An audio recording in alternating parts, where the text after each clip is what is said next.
ఢిల్లీలోని జంతర్ మంతర్ వద్ద నీట్ పరీక్ష వ్యవహారంపై శాంతియుతంగా నిరసన వ్యక్తం చేసిన విద్యార్థులపై పోలీసులు లాఠీ చార్జ్, టీయర్ గ్యాస్ ప్రయోగించడాన్ని ఖండిస్తూ బద్వేల్ పట్టణంలో సిపిఐ, ఏఐవైఎఫ్ ఆధ్వర్యంలో ర్యాలీ, మానవహారం, ధర్నా చేపట్టారు. ఈ సందర్భంగా సిపిఐ జిల్లా కార్యవర్గ సభ్యుడు వి వీరశేఖర్, ఏఐవైఎఫ్ జిల్లా కార్యదర్శి పి ప్రభాకర్ మాట్లాడుతూ నీట్ బాధిత విద్యార్థులకు న్యాయం చేయాలని, కేంద్ర విద్యాశాఖ మంత్రిని బాధ్యత వహింపజేయాలని, విద్యావేత్తలపై నమోదైన కేసులను వెంటనే ఎత్తివేయాలని డిమాండ్ చేశారు. పరీక్షల నిర్వహణలో వైఫల్యాలపై కేంద్ర ప్రభుత్వాన్ని విమర్శిస్తూ విద్యార్థుల భవిష్యత్తుతో నిర్లక్ష్యంగా వ్యవహరించవద్దని కోరారు. కార్యక్రమంలో విద్యార్థులు, సిపిఐ, ఏఐవైఎఫ్ నాయకులు పాల్గొన్నారు. నరేంద్ర మోడీ 12 సంవత్సరాల పాలనలో సెంట్రల్ ఎగ్జామ్ పేపర్లు దాదాపు 89 సార్లు పేపర్ లీకేజీలు కావడం జరిగింది. అందులో నీట్ ఎగ్జామ్ దాదాపు 23 లక్షల మంది విద్యార్థులు ఈరోజు నీట్ ఎగ్జామ్ రాస్తే దేశవ్యాప్తంగా నీట్ పేపర్ లీకేజ్ అయితే ఎక్కడా కూడా కేంద్ర ప్రభుత్వం కానీ కేంద్ర విద్యాశాఖ మంత్రి కానీ మాట్లాడిన పాపాన పోలేదు. గత 20 రోజులుగా సోనం వాంగ్చుక్ అనే సైంటిస్టు ఢిల్లీలో జంతర్ మంతర్లో నిరవధిక నిరాహార దీక్ష కూర్చుంటే ఉన్న ఫలంగా ఎటువంటి అనుమతులు ముందస్తు అనుమతి లేకుండా అర్ధరాత్రి ఆయనను అరెస్ట్ చేసి హాస్పిటల్ తరలించడం జరిగింది. ఆయన 20వ తేదీ వరకు నేను బతుకుతాను, 20వ తేదీ దేశ యువత ప్రశ్నించండి అని చెప్పి ఒక పిలిపిస్తే దేశవ్యాప్తంగా లక్షలాది మంది యువత జంతర్ మంతర్లో పాల్గొంటే ఆ విద్యార్థులను పోలీసుల ముసుగులో ఆర్ఎస్ఎస్ గుండాలు, బీజేపీ కార్యకర్తలు వెంటబడి వారిని కొట్టి గాయపరిచి వారిని దాడి చేయడం జరిగింది. దీనిని అఖిల భారత యువజన సమాఖ్య మేము ఖండిస్తా ఉన్నాం. దేశవ్యాప్తంగా దేశంలో కేంద్ర విద్యాశాఖ మంత్రి రాజేంద్ర ప్రధాన్ వెంటనే రాజీనామా చేయాలి. అదేవిధంగా 20 మంది నీట్ ఎగ్జామ్ మనస్తాపానికి గురై చనిపోవడం జరిగింది. ఆ విద్యార్థులకు న్యాయం చేయాలని చెప్పి డిమాండ్ చేస్తా ఉన్నాం. ఖచ్చితంగా విద్యార్థులకు న్యాయం చేసేంత వరకు భారత కమ్యూనిస్టు పార్టీ ప్రజా సంఘాలుగా ఉద్యమాన్ని కొనసాగిస్తామని చెప్పి హెచ్చరిస్తా ఉన్నాం.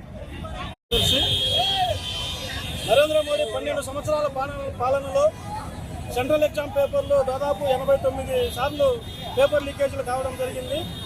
అందులో నీట్ ఎగ్జామ్ దాదాపు 23 లక్షల మంది విద్యార్థులు ఈరోజు నీట్ ఎగ్జామ్ రాస్తే దేశవ్యాప్తంగా నీట్ పేపర్ లీకేజ్ అయితే ఎక్కడా కూడా కేంద్ర ప్రభుత్వం కానీ కేంద్ర విద్యాశాఖ మంత్రి కానీ మాట్లాడిన పాపాన పోలేదు. గత 20 రోజులుగా సోనం వాంగ్చుక్ అనే సైంటిస్టు ఢిల్లీలో జంతర్ మంతర్లో నిరవధిక నిరాహార దీక్ష కూర్చుంటే ఉన్న ఫలంగా ఎటువంటి ముందస్తు అనుమతి లేకుండా అర్ధరాత్రి ఆయనను అరెస్ట్ చేసి హాస్పిటల్ తరలించడం జరిగింది. ఆయన 20వ తేదీ వరకు నేను బతుకుతాను, 20వ తేదీ దేశ యువత ప్రశ్నించండి అని చెప్పి ఒక పిలిపిస్తే దేశవ్యాప్తంగా లక్షలాది మంది యువత జంతర్ మంతర్లో పాల్గొంటే ఆ విద్యార్థులను పోలీసుల ముసుగులో ఆర్ఎస్ఎస్ గుండాలు, బీజేపీ కార్యకర్తలు వెంటబడి వారిని కొట్టి గాయపరిచి వారిని దాడి చేయడం జరిగింది. దీనిని అఖిల భారత యువజన సమాఖ్య మేము ఖండిస్తా ఉన్నాం. దేశవ్యాప్తంగా దేశంలో కేంద్ర విద్యాశాఖ మంత్రి రాజేంద్ర ప్రధాన్ వెంటనే రాజీనామా చేయాలి. అదేవిధంగా 20 మంది నీట్ ఎగ్జామ్ మనస్తాపానికి గురై చనిపోవడం జరిగింది. ఆ విద్యార్థులకు న్యాయం చేయాలని చెప్పి డిమాండ్ చేస్తా ఉన్నాం. ఖచ్చితంగా విద్యార్థులకు న్యాయం చేసేంత వరకు భారత కమ్యూనిస్టు పార్టీ ప్రజా సంఘాలుగా ఉద్యమాన్ని కొనసాగిస్తామని చెప్పి హెచ్చరిస్తా ఉన్నాం. శిక్షకు మద్దతుగా వేలాది మంది విద్యార్థులు, లక్షలాది మంది విద్యార్థులు కేంద్ర మంత్రి ధర్మేంద్ర ప్రధాన్ రాజీనామా చేయాలని పెద్ద ఎత్తున ఉద్యమం చేపడితే ఈ బీజేపీ ప్రభుత్వం చాలా అమానుషంగా, కర్కశంగా విద్యార్థులపై లాఠీ చార్జీ చేయించడం జరిగింది. అందుకు నిరసనగా ఈరోజు అఖిల భారత యువజన సమాఖ్య, ఏఐవైఎఫ్, అఖిల భారత యువజన విద్యార్థి సమాఖ్య, ఏఐఎస్ఎఫ్, సిపిఐ పార్టీల ఆధ్వర్యంలో బద్వేల్ పట్టణంలో ఈ యొక్క మనోహార కార్యక్రమాన్ని నిర్వహిస్తా ఉన్నాం. మేము చెప్తా ఉన్నాం, ఈ కేంద్ర ప్రభుత్వానికి నరేంద్ర మోడీ ప్రభుత్వం చెప్తా ఉన్నాం. ఈరోజు దాదాపు 4 రోజుల పాటు ఉద్యమం కొనసాగుతా ఉంది. నరేంద్ర మోడీ ప్రధానంగా ఈరోజు అనేక మంది మంత్రులు కేసు వస్తా ఉన్నారు.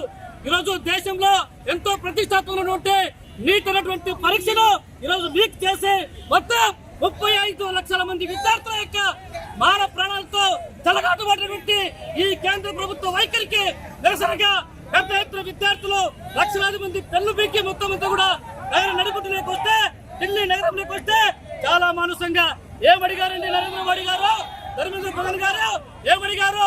మీ ఆస్తులు అడిగారా? లేకుంటే ఏమన్నా మీ యొక్క హక్కులు ఏమైనా అడిగారా? ఏమీ లేదే. అయ్యా మేము 35 లక్షల మంది వీధులు పడ్డాం, మాకు న్యాయం చేయమని చెప్పంటాను, అంతే తప్ప మరొకటి కాదు.